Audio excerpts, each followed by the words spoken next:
Now students, I'm going to discuss a program and a concept, a very important concept, calling a function from another function and how it can be useful in some programs that I will make you understand through this example. So here we have got import java.util.asterisk for input, and the class series has to perform the sum of the given series here. I have purposely written 1 upon 1 square because generally in the question it is written 1 plus 1 upon 2 square plus 1 upon 3 square up to 1 upon n square. So that is why I have written it here. And now we have declared an object of scanner type, and for that purpose I had to import this util package here. So that is why that statement is there. Import java.util.asterisk is required when you need to input the data using the scanner class facilities.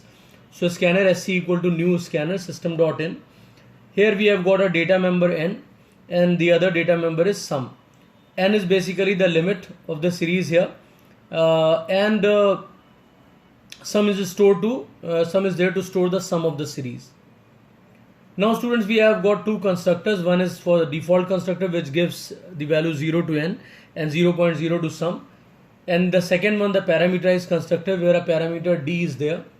So here n equal to d, sum equal to 0.0.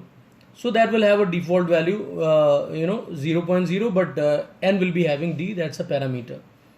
Now we input the data for n. So n will be entered using the sc.nextInt. So that is entered here.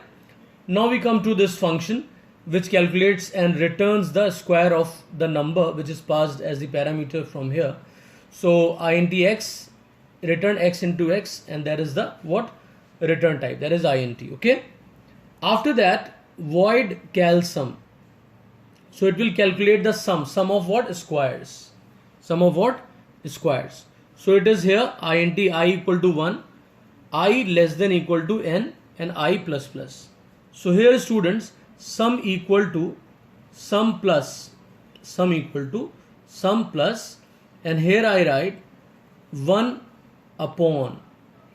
Now 1 upon what? We are getting the squares 1, 2 square, 3 square up to n squared. So I write here sq. What do I write here? Sq.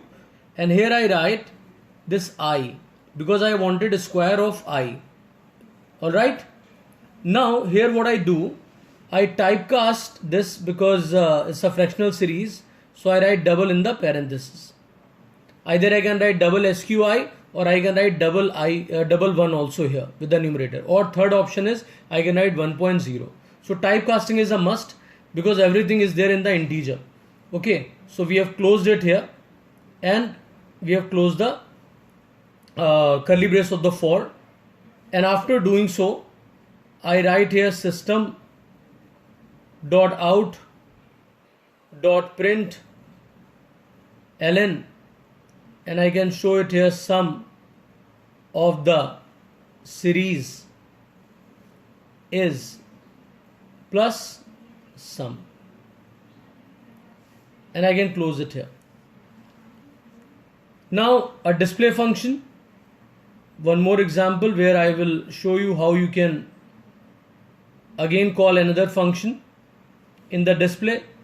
So I can simply call this cal sum function here. Cal sum has been called here. Okay. And it will perform the entire task and the output will be displayed. Alright. Now you can see twice I have called the functions here. One function has got return type int, the other function which has been called here, that has got the return type void. So here it returns its square here, and here what happens, the entire process is performed here, and then the sum is displayed. Okay, so you need to notice these two function callings. That's very important. Alright, and now I can write